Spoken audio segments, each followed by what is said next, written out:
संबंधित शेतकऱ्याच्या प्रश्नाला त्यांनी उत्तर द्यायला तो आला नाही, त्याच्याविषयी असंख्य तक्रारी आहेत. म्हणजे प्रत्येक कामात अडथळा करणं किंवा MSCBचे जे काय माझ्या माहितीप्रमाणे आता त्यांचं म्हणणं तरी भ्रष्टाचारच विषय आहे. त्यात ऑइल नसतं, डीपीत बघितलं जात नाही, बिलं काढली जातात. ह्या गोष्टी खरंच सत्य आहे.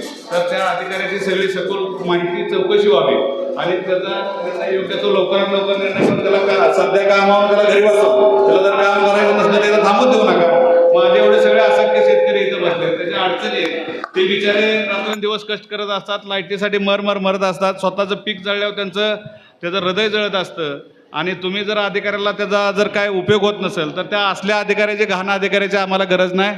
संबंधित अधिकाऱ्याला नोटीस काढा आणि सगळ्याच अधिकाऱ्यांनी हे सगळे विषय लक्षात ठेवावेत.